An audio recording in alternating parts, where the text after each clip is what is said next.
And welcome again to the Big Match. Today on the programme, the sixth round cup tie that produced these headlines today. Yes, it's the Newcastle against Nottingham Forest tie, where the crowd scenes wrecked what was, in any case, one of the most dramatic cup ties since the war. That comes up a little later on. Whatever you do, don't miss it. Our other cup tie is the big one in the West Country between Bristol City and Liverpool. Also today in the studio we have Malcolm Allison to look through the action with us. We also have another of our Pele instructional films and a look at your letters as well.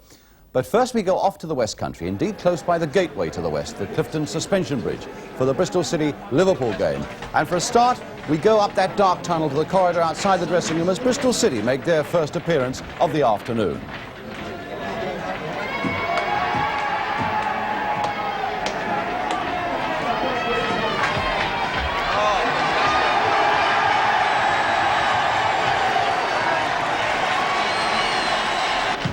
And they are followed by the men of Liverpool, led by Emlyn Hughes. There's Alec Lindsay behind him and Ray Clements, Steve Highway and Kevin Keegan, Ian Callaghan and Tommy Smith, Brian Hall and Peter Cormack, Phil Thompson, the substitute Phil Boersma and John Toshak.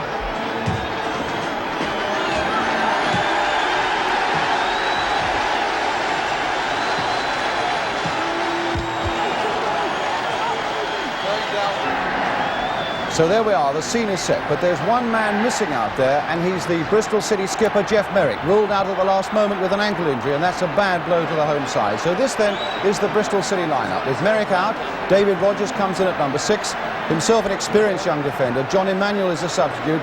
Don Gillies and Keith Fear, the men who scored the goals that helped to beat Leeds, they are both there. As for Liverpool, a familiar and powerful-looking side, John Toshak is there at number 10, so it may be an aerial assault on the Bristol defence, a side that's been beaten only once in their past 14 games. The referee today, Dennis Turner from Cannock in Staffordshire. Have a good game, lads, anyway. I'll do my bit for you. A 37,000 all-ticket crowd, but there are a couple of lads who haven't paid to get in.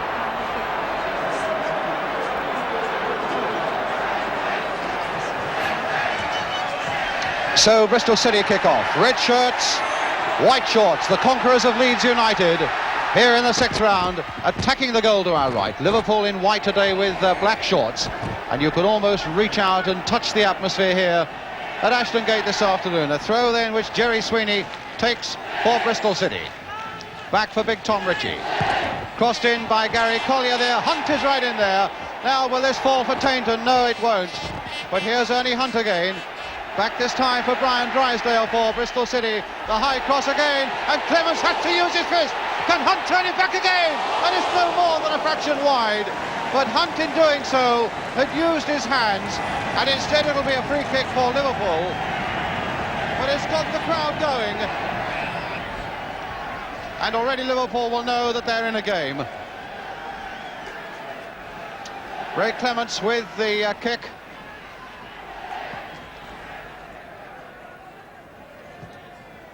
Hunt. And now Drysdale. Fear again offside. Linesman again flagging. Whistle going. Not the first time that the number 9 on the left of the picture, Keith Fear, has been caught offside. In his eagerness to get him behind that resolute Liverpool defence.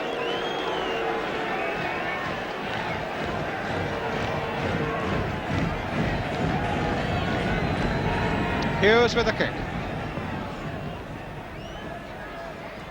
Collier with the header, and a good one. Hughes again. And Callaghan. Now can Fear get in this time? Still with Fear, and now for Tainton. He's hit it across the goal, and Clements really had to dive to get that one. Trevor Tainton making some good and impressive breaks down the right. Ritchie, Gow, stringing it right across the line there. On the far side, Ernie Hunt, the real old campaigner. Gillies, nice backward header there to Fear. Gillies again, a blistering shot that's just wide. The best move of the match for Bristol City. Played at their pace, played with accuracy and played with skill. And the shot in the end from Gillies that was wide.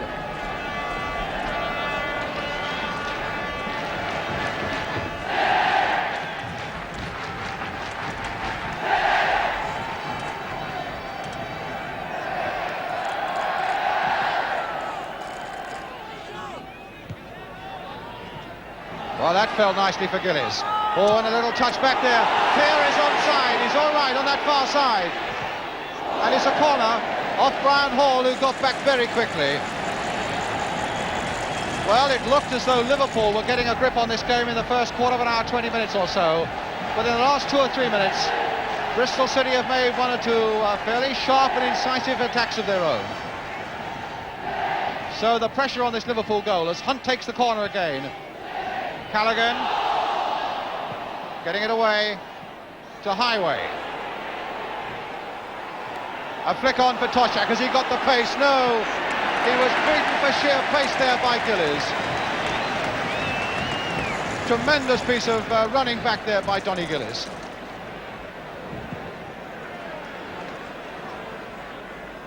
Phil Thompson.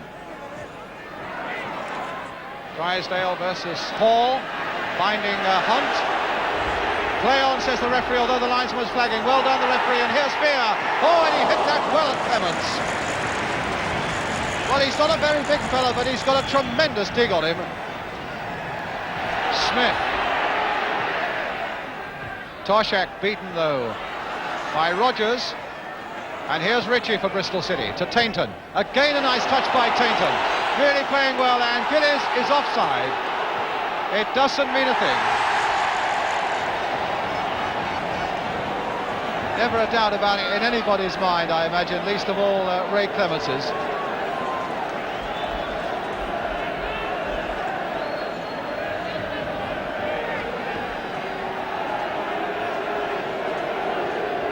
But again, that's springing from a very nice touch by Trevor Tainton, who's looked as talented as anybody on the field this afternoon. Well, Drysdale doing well there. Hunt.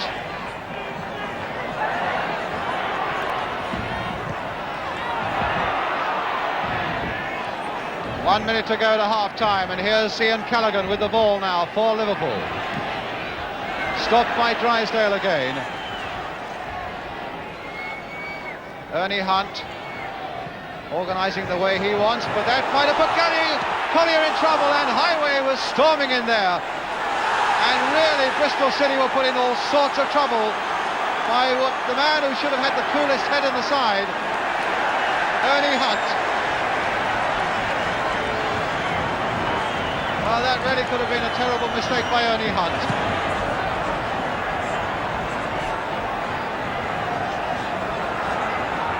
Now, and away go Bristol again.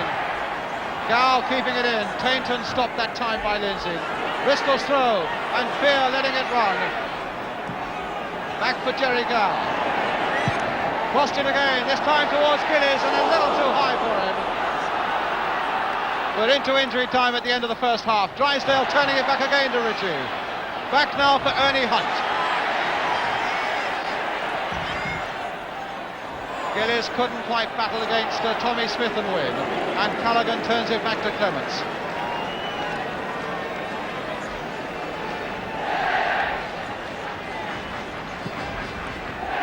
Liverpool have looked none too impressive coming forward. They've had so few chances of themselves. They've given away nothing in defence, but so too have Bristol City. Magnificent in defence. They've really carried this fight to this First Division side, none more so than Trevor Tainton, who's looked tremendously skillful down the right. But Jerry Gow has really kept Bristol City going in the middle of the field, and really his tackling and his fight has epitomised the whole Bristol City team effort this afternoon so far. A lot more to come on the big match this afternoon in this Cup tie special, but a half-time score here at Ashton Gate that reads Bristol City 0, Liverpool 0, and we'll be back in just a couple of minutes for the second half.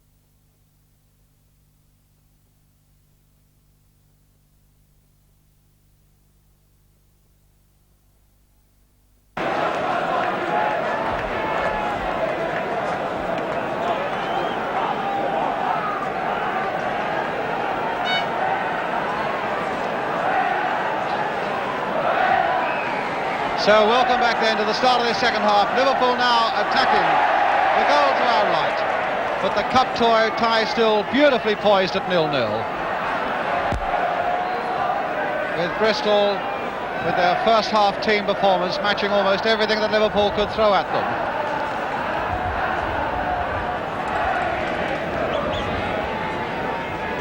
Bristol City have beaten Hull, Hereford and Leeds to get this far. Liverpool having beaten Doncaster after a replay, Carlisle after a replay, and Ipswich. Here's Keith Fear, turned nicely there for Drysdale, who's linked up well with the attack most of the afternoon. Didn't quite fall for him there, though. Keegan missed the contact. Dow will take the throw. Collier. Gillies right up there. Smith turning it back. Two very strong, reliable-looking defences here so far this afternoon. Collier back to goalkeeper Ray Cashley.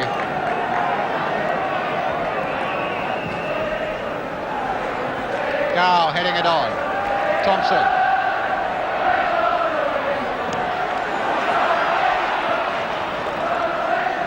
A throw to Liverpool.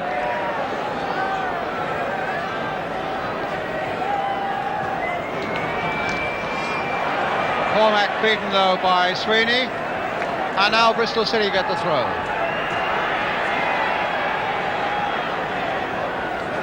Tainton. Collier lifting it high towards Gillies, and Phil Thompson there, who has hardly put a foot wrong. Lindsay helping it on to Highway. Poor Highway, who's hardly put a foot right. But now it's Keegan away. Got the better of Collier there, and he's got Toshak in the middle. There's a little clip to Don Toshak. Toshak, yes! Toshak has scored, and Bristol City are behind.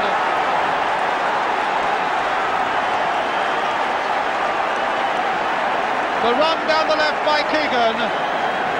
The little flick inside, and it fell John Toshak's way. And a blistering shot there past Cashley, putting Liverpool into the lead.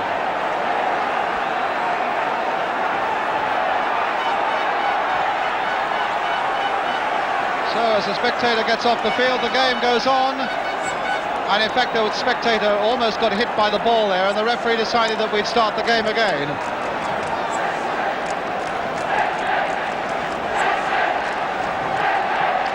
Well, he has some deep thinking now on that Bristol City bench against a Liverpool defence that's conceded only one goal in its last 8 games. Still Toshak. And finally it's Sweeney who gets it away, but there had to be the free kick for the foul by Rogers on Toshak.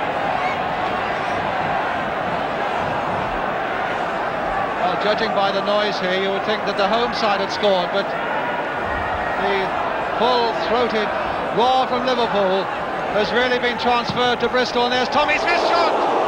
My goodness, that was no more than 3 or 4 inches too high.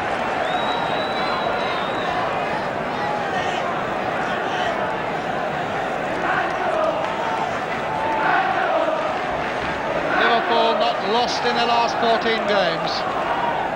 Probably the best defence in the country at the moment.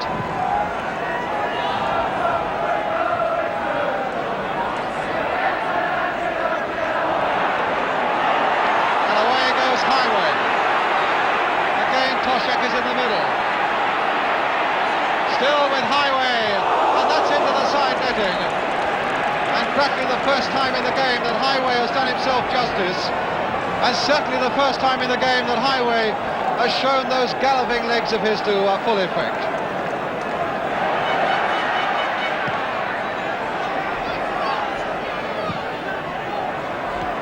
Callaghan. Thompson. And he's all right, he's onside Kevin Keegan. There couldn't have been much in it. Rogers is in there, so is Toshak. And Cashley got back in time, but the whistle had gone. What a lovely piece of play, a cheeky piece of play again by Kevin Keegan.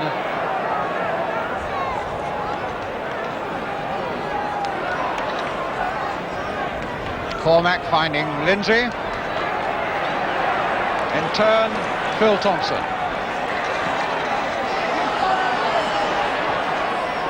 Smith to Brian Hall.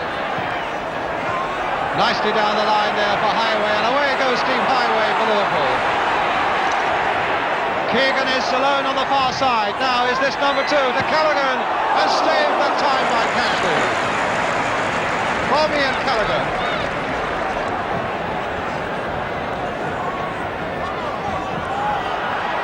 Hughes battling away, Fear hopeful of getting in again.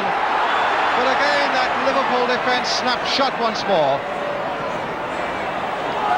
But again there's plenty of action here at Bristol as Gow takes it up again for the City. I think he's shown a little too much of it. No, he's going on, and I think a lot of people on the ground thought that was a little chip over the head of Clements, but it was well wide. And the Bristol City substitute beginning to warm up. John Emmanuel.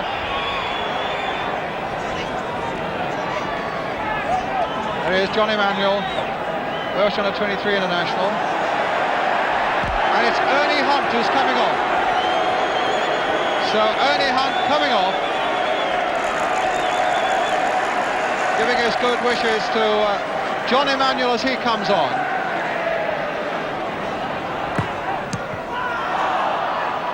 Hall for Keegan. Callaghan again. Hall, a touch off again for Kevin Keegan. Drysdale to Gow. Fear. And there's Tainton making a beautiful run. The timing of his run was perfect. That long ball, good ball, he said, and indeed it was. And he got in behind the defence, but unfortunately the finishing didn't match the run itself. From Trevor Tainton. And Steve Highway is coming off. Just reporting to the referee. And it'll be Phil Bursmer who's on.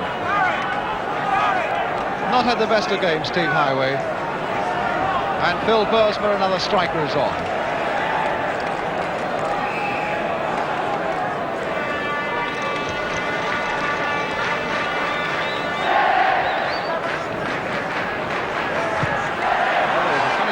Steps there.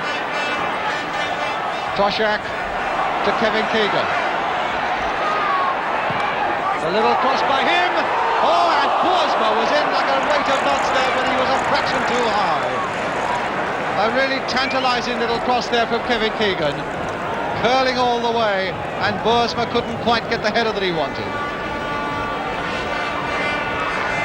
Cashley with the kick, the last seconds now. We're into injury time. Fear, Gow, Tainton.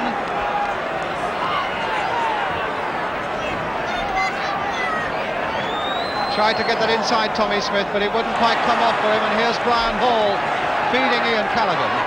Gow again chasing after Callaghan, these two tremendous midfield players who've hardly stopped running all afternoon. And I think they know on that Bristol City bench now that it is just about all up with them. It'll be Keegan with the corner.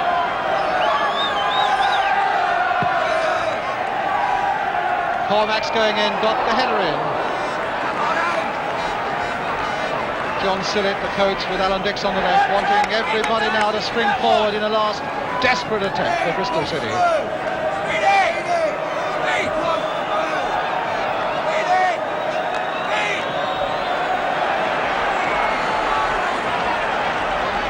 They've acquitted themselves well, Bristol City, on the afternoon. But the victory is not theirs, it goes to Liverpool. And it's Liverpool then who go into the semi-finals. With the goal by John Toshak, early in the second half, made for him by Kevin Keegan, with just about the only clear chance that Liverpool made all afternoon.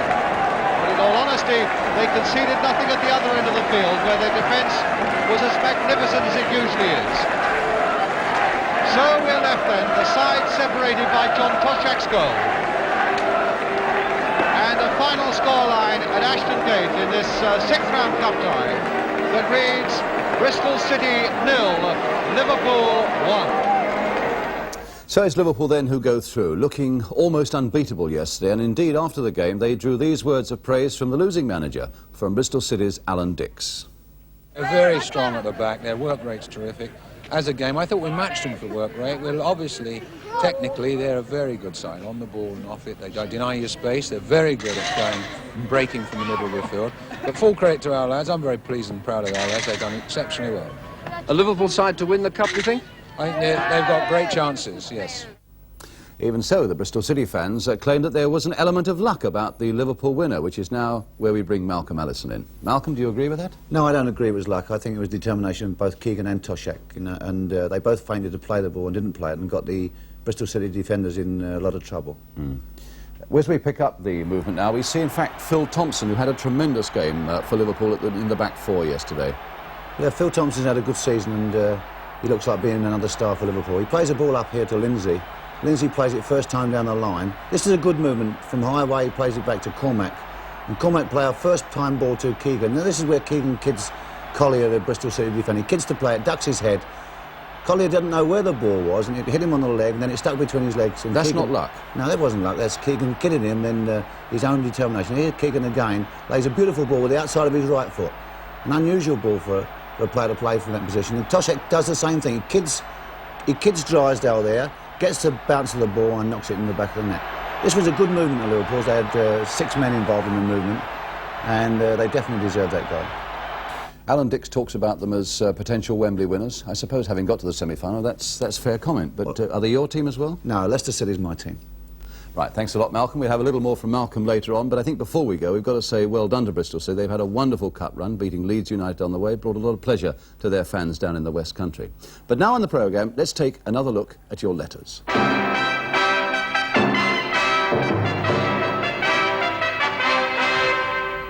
Well, I've spoken often enough about the hawk-eyed viewers who watch our programme, and here are another three. One, a very young one, Paul Fagg, aged 7 3/4, who comes from 8 Detling Close, Sheerness in Kent.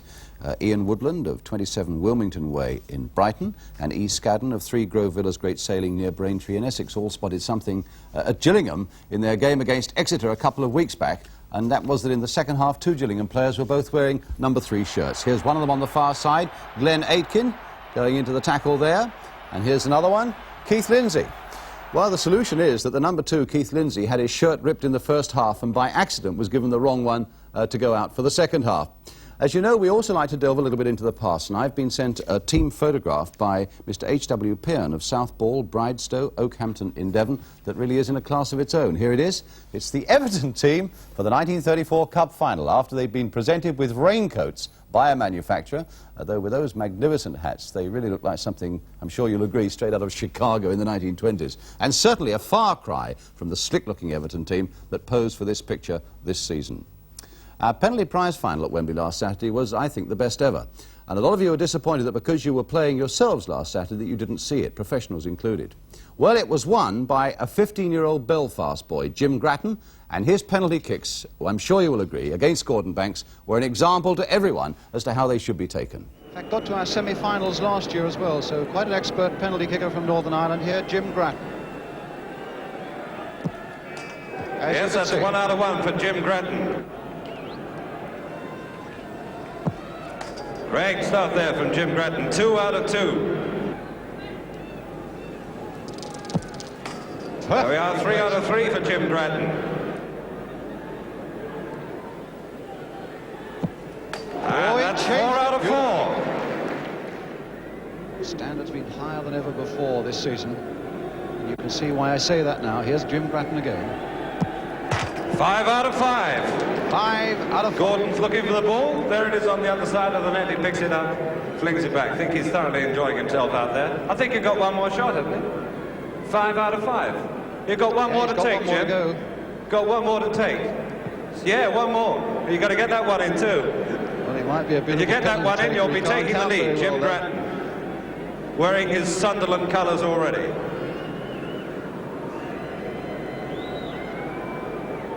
Now, will that have broken his concentration, I wonder? 5 out of 5.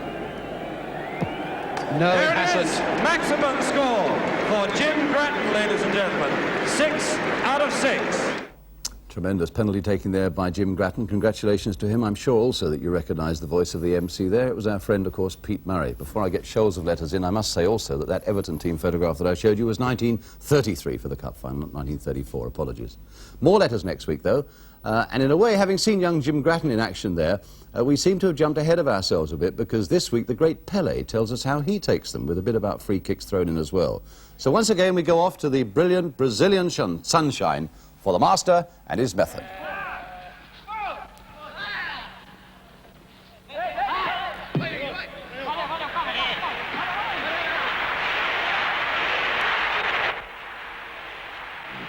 Fica, Fica, stay, stay. The chant from 125,000 voices filled Rio's huge Maracanã stadium as Pelé slowly jogged around the field after playing his last game for Brazil. Cheers, but sadness too. An era was coming to an end.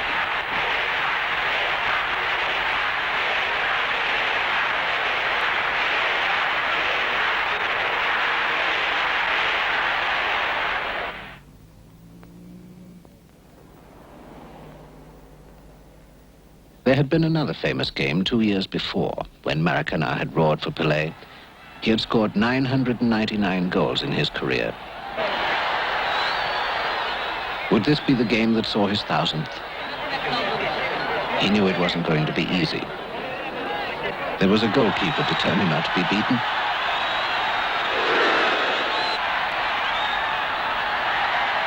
There was even a crossbar to say no. Then, late in the game, Pelé breaks through and is fouled. A penalty. Pelé will take the kick. Maracanã is alive with noise and tension, the crowd roaring him on, willing him to score. But Pelé must totally shut out all that excitement and concentrate on one thing only, the ball.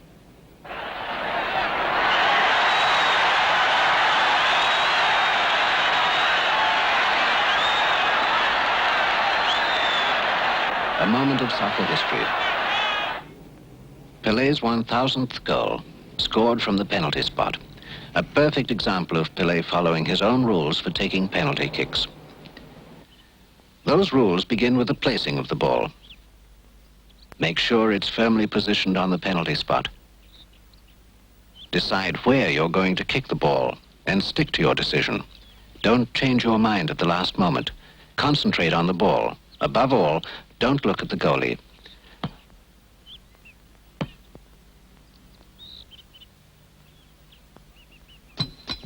Obviously, no penalty kick should be aimed at the center of the goal. That territory belongs to the goalkeeper. The sticks with the red flags are 2 yards in from the goalposts. That is the area to aim for. Now, if you can get the ball in the 1 yard of space between the yellow stick and the post, you should score every time. A penalty kick should mean a goal.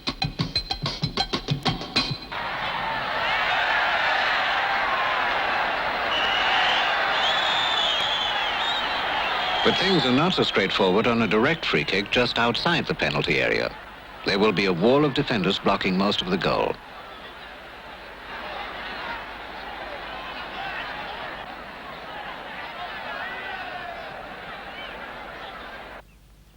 To beat them, the ball has to be curved. One way is over their heads. Another way is around the side, as Rivellino does here against Czechoslovakia. A free kick gives one of football's rare opportunities for a planned play, a bit of rehearsed fakery to keep opponents guessing. When more than one player runs at the ball, which one will take the kick? Confusion can be a weapon, as Romania found out in the 1970 World Cup. Rivellino is fouled, free kick to Brazil. Tostão runs, but Pelé kicks.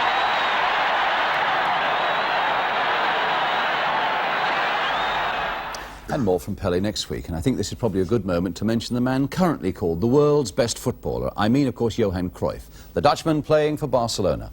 And Londoners get a chance to see him at Highbury on Tuesday night when Arsenal play this Barcelona side for George Armstrong's testimonial. George, one of the great professionals in the game, and he really deserves a great night. And you'll be able to meet the great Johan Cruyff himself in on the ball next Saturday lunchtime. Remember, Arsenal against Barcelona, Highbury, Tuesday. Now stand by for that Newcastle Cup tie I was telling you about. It was a match that really did have everything, some of it unsavoury, most of it highly dramatic. So it's Newcastle against Nottingham Forest. The pictures come from Tyne Tees. The commentator is Hugh Johns. Newcastle are in the stripes, and we pick up the game in the opening minute. Jim Barron, Forest goalkeeper, knows the sound of Tyneside fans. A Newcastle-born lad, Jim Barron. Though he never played any of his football up in this area.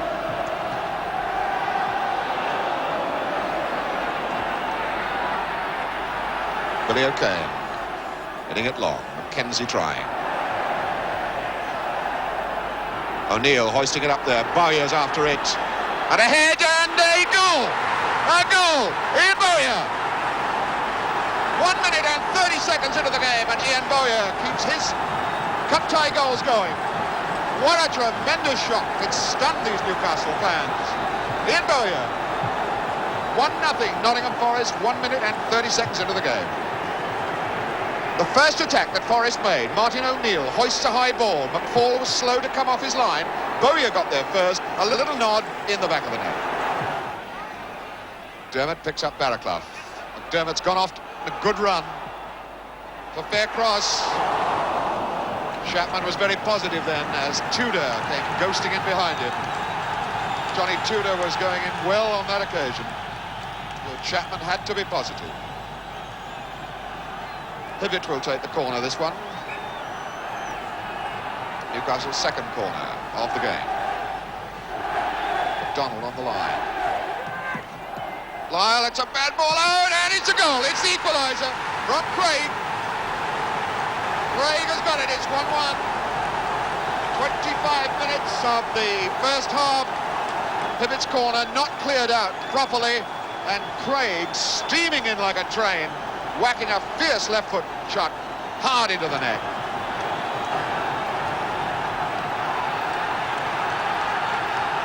So now the Newcastle fans are happy. It's McDermott now. Sorella down, Lyle out. It's a little bit of panic stations going on in the Forest defence at the moment. They've been stunned by that goal. Winfield away. And absolutely no red shirts in that half at that time. Howard. Winfield, that's a bad one out, only as far as McDermott, and they look now for McDonald, far post. Good jump by Billy O'Kane. And again, the black and white favours in the crowd rise as a corner from Hibbett. Tudor up.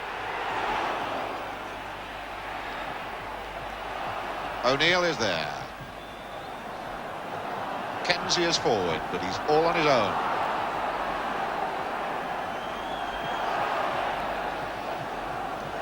Billy O'Kane.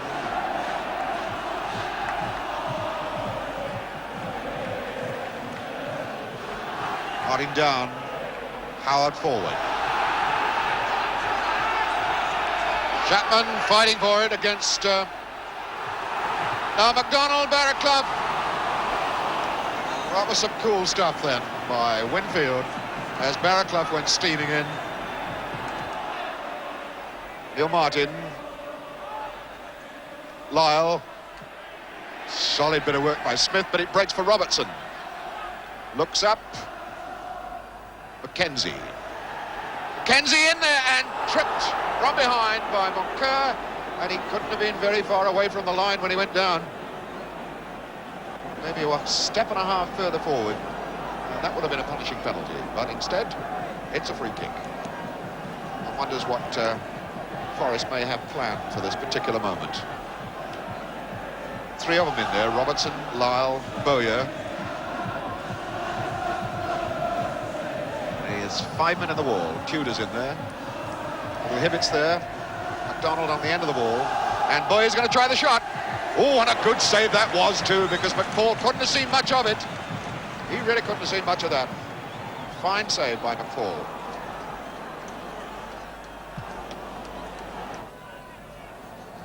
Sorella. Chapman quite happy to knock it back every time. Winfield. Lyle. Martin. Not a bad attack building up. Robertson forward for Lyle. Oh, what a neat little bit of football that was. That's one of the best moves that Forest have put together. Deserved a better fate than just a corner kick. Lyle to take the corner. Sorella's up on the line. So is Mackenzie in the 6-yard box. It's across the goal, and it's Bowyer misses it, and it is in there now. That is O'Kane who has put Forest into the lead. O'Kane at 42 minutes. Well, we were saying that Newcastle were getting themselves in a tangle in defence, and now they've been punished for another bad moment. A corner then from Lyle, Mackenzie getting a flick on. A Bowyer chance, gone away, and then O'Kane in the roof of the net. This is Jim Smith. Didn't work for him. So Lyle for Forest. Mackenzie. O'Neill. Good tackle by Howard. Hibbett robbed so easily. It's O'Neill. Robertson. And Bowyer as Moncur comes to him, and he gave the ball away to Mackenzie, who got it in the back, and the penalty is given. Penalty is given. And it looks very much as though Howard has complained too loudly and is going to get himself booked. And Mackenzie, the man who was brought down from behind as he challenged for the ball. Clark trying to calm Howard down. Referee Q waiting to record his name in the black book. On occasion, I think, when referees might turn a deaf ear, because a penalty given against you in a cup tie when you're already losing 2-1, you're likely to say something. Oh my godfathers, he is going to be sent off. He has said something foolish again, and Howard is going off. Well, of course, that is rather foolish. Being booked, and then to continue the argument, and referee Q is having no more to do with it at all. He has pointed to the tunnel, and double tragedy then for Newcastle. They've not only had a penalty given against them, but Martin is appealing to the referee on Howard's behalf, but Q, referee Gordon Q, will have none of it at all. And Pat Howard has been sent out of this cup tie 10 minutes into the second half. But we go back to the game, and the culmination of that offence, the foul on Mackenzie, presents Lyle with the opportunity of putting Forest 3-1 ahead.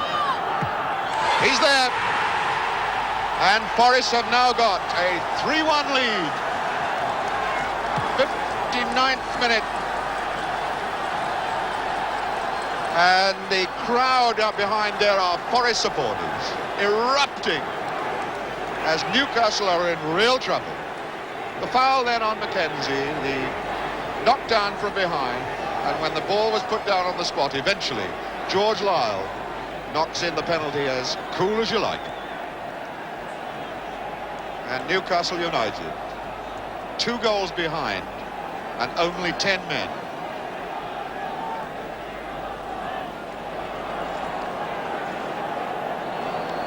Police lead off a Newcastle fan who wanted to protest to the referee, and violence erupts behind the goal now.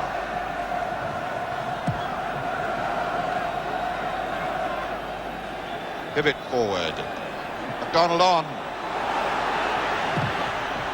Chapman getting the blocking boot to Tudor's shot. The crowd, the Newcastle fans, in this Lees covered enclosure behind the Forest goal, have erupted down onto the touchlines, possibly, hopefully, to try and stop the game. Here's the corner from Barron. Barron comes, gets a good punch. It's McDermott going after it with Martin. And a Forest ball. Police reinforcements moving around the ground now to get behind the Forest goal. An unnerving time for goalkeeper Jim Barron, as Mackenzie breaks forward for Forest. Going hard and fast. Martin is in the middle, waiting for the cross. And Bowyer just ran straight over the ball. The ball took a bad bobble at the bumpy pitch, and Hibbett knocks it out long for McDonald. Chapman is there. Chapman, a real stalwart of this side this afternoon. The captain is playing a captain's part.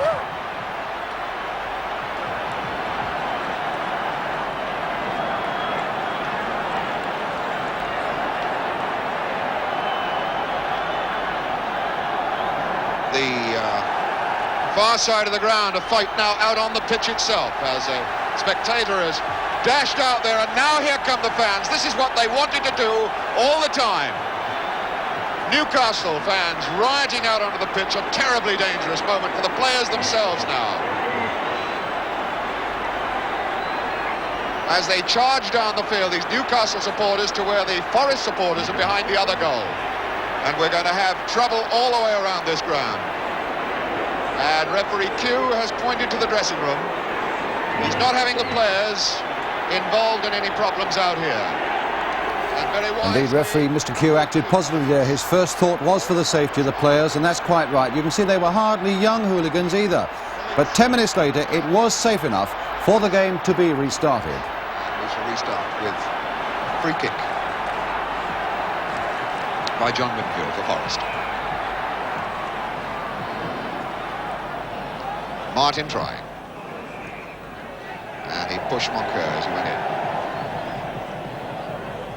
Bobby Moncur, who must feel a very, very dispirited man, as all these Newcastle players are now. Clark. Corner. McDermott wanting to take it. McDermott wanted to take it fairly quickly. Not a bad one. Moncur was up. Great save finally by Barron, but Moncur rose high above everybody then to send that ball rocketing towards the top right-hand corner. There's Bobby Moncur, and he's staying up there to see if he can do something with this next corner, which is going to come over from Hibbett. And got hold of that one, and the penalty's given.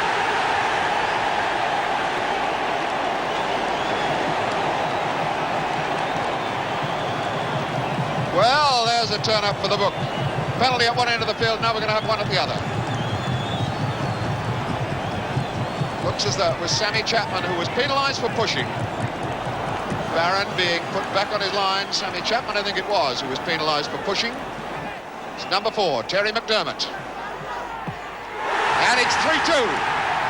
So the 10 men have got back into the game. The 10 men are back in the game as Terry McDermott slots in the second penalty of the game in the 69th minute here. And the score is now 3-2 to Nottingham Forest. So Newcastle's 10 men back in the game.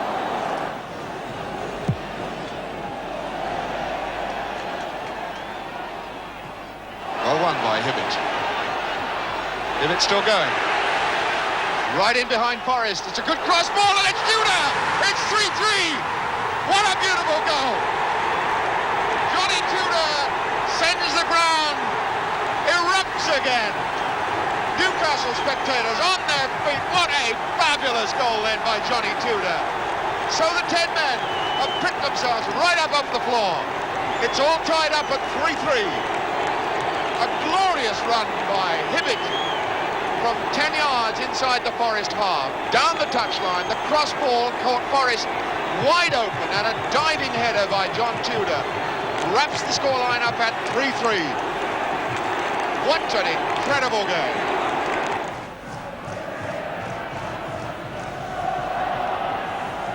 And it's still on for Smith. Sammy Chapman, well, he's made some pretty lengthy clearances, but that's the best yet.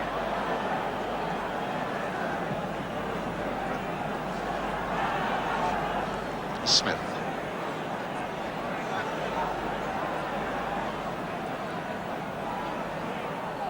For Tudor. Tudor hammering it. McDonald, there it is! The winner, surely! Bobby Moncur! 4-3! What an incredible reversal! 89 minutes, 1 minute to go, and Bobby Moncur has scored it.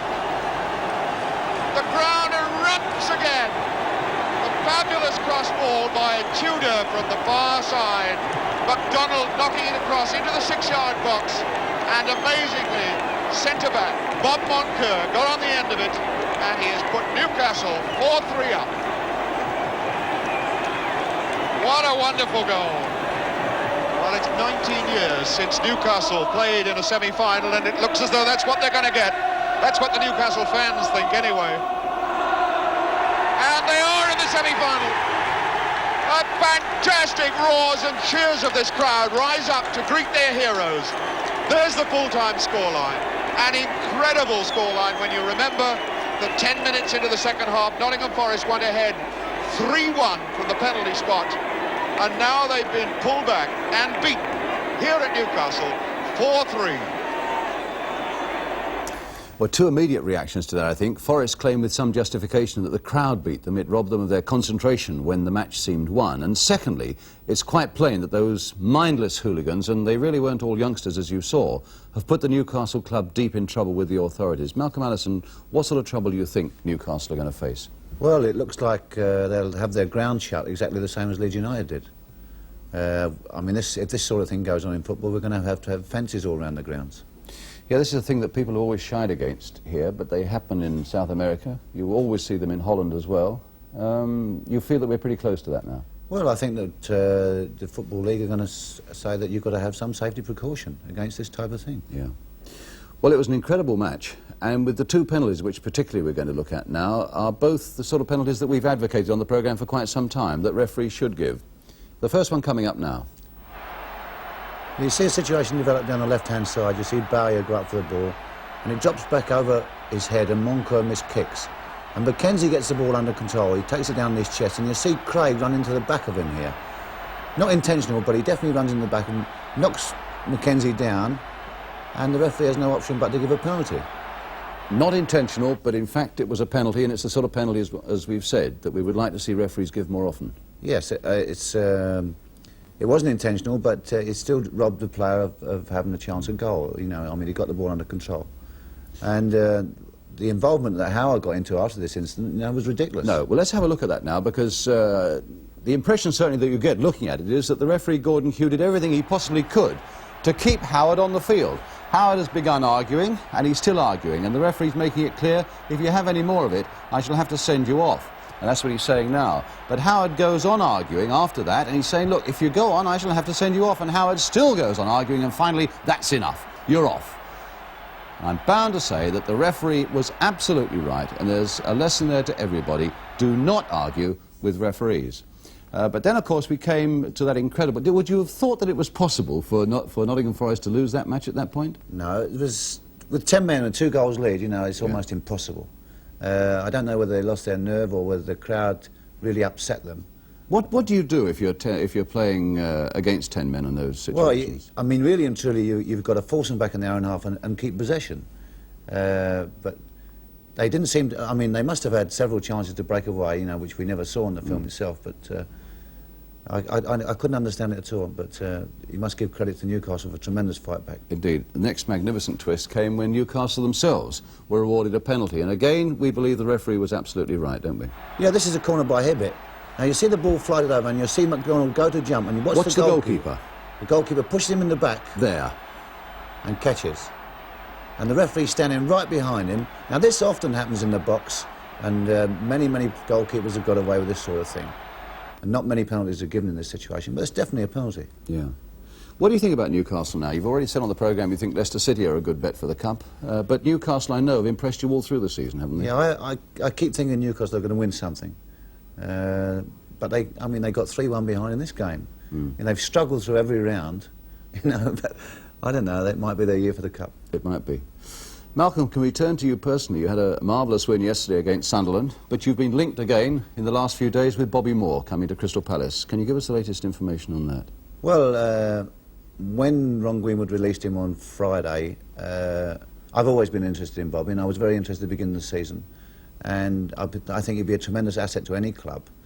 And I had a word with my chairman yesterday, and we'll have to see what Mr. Greenwood says tomorrow and Bobby. I think it's an agreement between Bobby. Really, it's Bobby's move himself. I think that West Ham are releasing him, And where Bobby wants to go, I think he'll go. But you're going in for a positive bid tomorrow. Yes, I'm going to speak to Ron Greenwood tomorrow. Good luck to you. Malcolm, thank you very much indeed again today. That's it, though. Remember, On the Ball next Saturday lunchtime. The big match, of course, next Sunday afternoon at 2:15. And we leave you today, well, with what else? With the 2 goals that put Liverpool and Newcastle through to the semi-finals of the Cup. And at Newcastle, of course, it gave the game that unbelievable finish. Tudor hammering it. McDonald, there it is! The winner, surely! Bobby Moncur! 4-3! Got the better of Collier there, and he's got Toshak in the middle. There's the little clip to Don Toshak. Toshak, yes!